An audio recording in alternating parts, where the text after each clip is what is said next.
Hello అండి, అందరు ఎలా ఉన్నారు? ఈరోజైతే మా ఇంట్లో నేను చేసిన టమాటా ఎండుమిర్చి పచ్చడి ఎంత బాగొచ్చిందో అందుకని మీకు షేర్ చేస్తున్నా. మీరు చేసేయండి.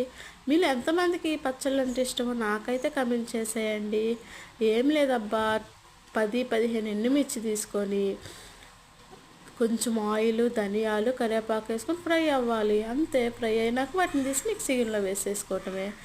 నేను నా కారానికి తగ్గట్టు కొలతలు చెప్తున్నానండి. మీరు ఎక్కువ కారం తినే పని అయితే ఎండుమిర్చి ఎక్కువ వేసేసుకోండి. మెయిన్గా ఈ చట్నీకి కావాల్సింది ఏంటంటే పండిన టమాటాలు తీసుకోకూడదు. దోరగా ఉన్న టమాటాలు తీసుకొని కొంచెం ఆయిల్, ఉప్పు వేసి కొంచెం నీళ్లు వచ్చాక అందులో కొంచెం చింతపండు వేసి ఆ నీళ్ళు మళ్ళీ ఇనికిపోయేలాగా ఫ్రై చేయాలి. అలా అయినాక ఆ టమాటా ముక్కలు మనం మిక్సీ గిన్నెలో వేసుకొని 4 చిన్నులపాయ రెబ్బలు, జీలకర్ర, ఉప్పు, మనం టమాటాలు ఉప్పు వేసాం కదండి, దానికి తగ్గట్టు కొంచెమే వేసుకోవాలి. మర్చిపోమాకండి, గుర్తుపెట్టుకోండి.